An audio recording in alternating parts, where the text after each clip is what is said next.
बिस्मिल्लाहिर्रहमानिर्रहीम। अस्सलाम वालेकुम नाज़रीन। मैं अपने दोस्तों के साथ और अपने भाइयों के साथ, अपनी बहनों के साथ एक छोटी सी चीज़ शेयर करना चाहूँगा। हमारे बहावलपुर की एक शख्सियत हैं, जानी पहचानी शख्सियत हैं, मुसन्निफ़ भी हैं, शायर भी हैं। शोबा उर्दू के 18 साल तक जहील मिल्ला इस्लामी यूनिवर्सिटी बहावलपुर के प्रोफेसर डॉक्टर शफ़ीक अहमद साहब की बात कर रहा हूँ। 2 दिन पहले उनकी कॉल आई कि मुझे आप सब नौजवानों से मिलना है, बशमूल सर जाहिद अली ख़ान साहब के, और एक तो वकला थे उसमें मसूद साबिर साहब, तफक्करू भैया। उन्होंने कहा कि मैं आप सबसे मिलना चाहता हूँ। हमें हैरानी हुई कि वो पता नहीं क्यों अचानक मिलना चाहते हैं हमसे। खैर जब हम गए वहाँ पे, हम 8-10 लोग वहाँ पे गए, तो उन्होंने कहा कि जी मैं जिस मकसद के लिए आपको बुलाया है मैं वो डिस्कस करना चाहता हूँ और इसके बारे में मैं बहुत परेशान हूँ। कहा अल्लाह खैर करे कि ऐसी कौन सी बात है। तो यार उन्होंने पहले डिस्कशन की, फिर वो अपना एक पाकिस्तान का 75वां यौम आज़ादी के नाम से अपना एक पेपर उठा कर ले आए जो उन्होंने टाइप करके रखा हुआ था। उसमें जो उन्होंने पहले ही पैराग्राफ में बात की वो हैरान कुन थी और हमारे लिए भी बाकायदा वो परेशान कुन थी।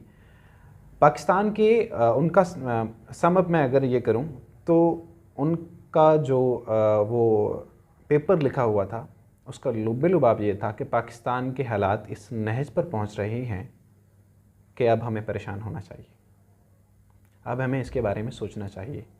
पाकिस्तान के जो इसमें पॉइंट की बात ये है, पाकिस्तान के जो साहिब बसीरत लोग हैं जिन्होंने पाकिस्तान के तमाम तर हालात देखे हैं, चाहे वो मार्शल लॉ हो, चाहे वो पाकिस्तान के 2 टुकड़े हो रहे हों, चाहे वो जमहूरियत हो, पाकिस्तान ग्रो कर रहा हो, पाकिस्तान नीचे आ रहा हो, पाकिस्तान स्टेबल हो रहा हो, उन्होंने सारे हालात देखे हैं। अमन भी देखा है, जंगो जदल भी देखी है। और फिर ऐसे साहिब बसीरत शख्स का, ऐसी शख्सियत का पाकिस्तान के मौजूदा हालात पर परेशान हो जाना वाकई हमारे लिए परेशान कुन था। फिर उन्होंने उसके बाद पेपर पढ़ा। पेपर पढ़ने के बाद जो उन्होंने चीज़ें डिस्कस की, उन्होंने ये की कि पाकिस्तान के हालात जो हैं वो बतदरीज इंस्टेबिलिटी की तरफ मूव कर रहे हैं। जो पाकिस्तान में चंद एक चीज़ों को लेके वावेला हो रहा है और शोर किया जा रहा है, खुदा न खास्ता अगले 15 से 20 दिनों में, अल्लाह ना करे, लेकिन अगर हालात ऐसे रहे तो कुछ भी हो सकता है। डॉक्टर हमजा सईद साहब ने भी मौजूद थे, उन्होंने भी पेपर पढ़ा। आप अपनी राय का इज़हार करें। जी अस्सलाम वालेकुम। सबसे पहले तो मैं आप सबसे मुखातिब होना चाहता हूँ और ये मैं आपसे दरख्वास्त करना चाहता हूँ,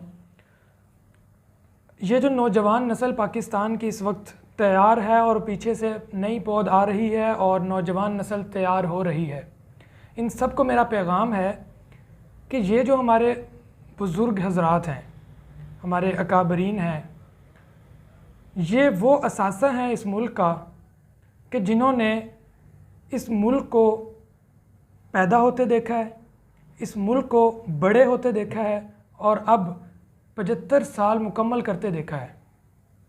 ये वो हज़रात हैं जो कहते हैं, जिसे कहते हैं कि ये इस मुल्क की इच्ची बिच्ची को पहचानते हैं।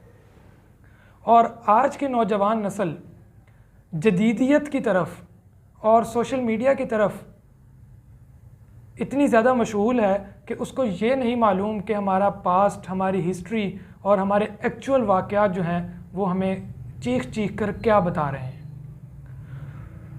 इससे पहले कि हम इन बुज़ुर्गों से हाथ धो बैठें, मेरा आप सबको ये पैगाम है कि इन बुज़ुर्गों के साथ उठना बैठना शुरू करें, इनसे वो तजर्बात हासिल करें, वो मुशाहिदात हासिल करें, वो सीख जो इन्होंने सीखी है वो आप इनसे लें। फ़ायदा क्या होगा, इसकी वजह क्या है, मैं क्यों आपको दावत दे रहा हूँ। एक मिसाल के तौर पर हम इसको समझते हैं। लीजिए आप हैं 20 साल के और प्रोफेसर डॉक्टर शफ़ीक साहब मिसाल के तौर पे 70 इयर्स के हैं, 80 इयर्स के हैं। तो आप 20 साल के होते हुए डॉक्टर साहब के साथ बैठे हैं, उनके मुशाहिदात से सीख ले रहे हैं, तो बहुत कम अरसे में आप اگلے 60 سال کا جو آپ کا پیریڈ ہے، جو آپ نے زندگی گزار کے چیزیں سیکھنی ہے، وہ ڈائریکٹ آپ ان سے سیکھ سکتے ہیں۔ جب آپ 21 سے 22 سال کی عمر میں پہنچیں گے تو ایکچولی آپ کے پاس جو تجربات ہیں، مشاہدات ہیں، وہ 80 سال کے ہیں۔ تو اب آپ کی جو بصیرت ہے، جو آپ کی بصارت ہے، وہ کس لیول پہ ہوگی؟ اس دنیا میں اور اس ملک میں آپ کی لیڈرشپ پوزیشن کہاں سے کہاں پہنچ جائے گی؟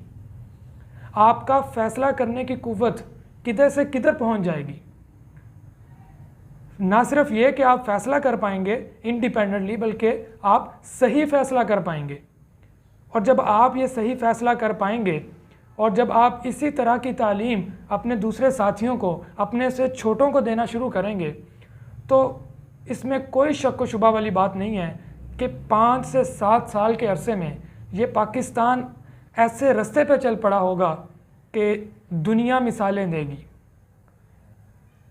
اس کو وائنڈ اپ کرتے ہیں، بات کو ختم کرتے ہیں، اور جتنے بھی میرے بزرگ حضرات ہیں ان سے میری یہ درخواست ہے اب کہ اس طرح کی نشستیں جیسا کہ ڈاکٹر صاحب نے جو ہے وہ منعقد کی، ضرور منعقد کیا کریں۔ ہم جیسے نوجوان ضرور سیکھنا چاہیں گے آپ سے۔ بہت شکریہ۔ جو ڈاکٹر صاحب کا پیپر تھا جو ہم نے پڑھا، اور اس کے بعد ہم بھی پریشان ہو گئے، بلکہ اس کے بارے میں ہم سوچنے لگ گئے۔ ہماری بحث جو رات 12 بجے تک اس کے متعلق جاری رہی، اہل علم بیٹھے تھے، دانشور وہاں پہ موجود تھے۔ میں اس کا ایک چھوٹا سا حصہ آپ کے سامنے جو ہے وہ پڑھ دیتا ہوں، آئیے آپ ہی سنیے۔ پاکستان کی آزادی کے 75 سال، ریاستیوں کی اہم ذمہ داری۔ یوں تو جب سے سوچنا شروع کیا اور واقعات کا تجزیہ کرنے کی تھوڑی بہت صلاحیت پیدا ہوئی، تب سے ہر اہم موقع پر سر شرم سے جھکنے اور اپنے انسان، مسلمان اور پاکستانی ہونے پر شرمندگی ہونے لگتی ہے۔ لیکن گزشتہ جولائی کے آخری ہفتے میں تسلسل کے ساتھ 3 ایسے واقعات پیش آئے ہیں جو چلو بھر پانی میں ڈوب مرنے کو جی چاہتا ہے۔ پہلا واقعہ اس خبر سے متعلق ہے کہ پاکستانی آرمی چیف نے ایک امریکی منصبدار سے درخواست کی ہے کہ وہ IMF سے تقریباً $1.25 ارب کی منظوری حاصل کرنے میں پاکستان کی مدد کریں۔ دوسرا واقعہ جوڈیشل کونسل کے اجلاس سے متعلق ہے، اور خبر یہ ہے کہ مذکورہ کونسل کا اجلاس ہوا اور اس حوالے سے جو پریس ریلیز جاری ہوئی وہ غلط اور بے بنیاد ہے۔ تیسرا واقعہ ایک صوبائی وزیر اعلیٰ کے بیٹے اور قومی اسمبلی کے رکن چودھری مونس الہی کے جملے سے متعلق ہے۔ پہلے حوالے میں حیران کن بات اور سوال یہ ہے کہ صدر مملکت نے آرمی چیف کو دوسرے افراد مثلاً سیکرٹری اور وزیر خزانہ کے معاملات میں ٹانگ اڑانے کے جرم میں سزا کیوں نہیں دی؟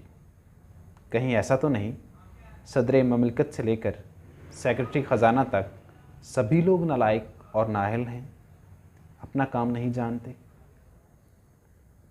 اور بامر مجبوری ان کی ذمہ داریاں آرمی چیف کو پورے کرنی پڑتی ہیں؟ اگر ایسا ہے تو پھر FBR کے افسران سے لے کر صدر مملکت تک کی ضرورت ہی کیا ہے، اور یہ لوگ ملکی خزانے پہ بوجھ کا سبب کیوں بنے ہوئے ہیں؟ ناظرین، یہ تھا ایک چھوٹا سا پیراگراف۔ جی ناظرین، آپ نے یہ حصہ سنا، امید ہے آپ کے اندر یہ بھی ایک جو ہے لاؤ روشن کر دے گا، آپ کو بھی سوچنے پہ مجبور کر دے گا۔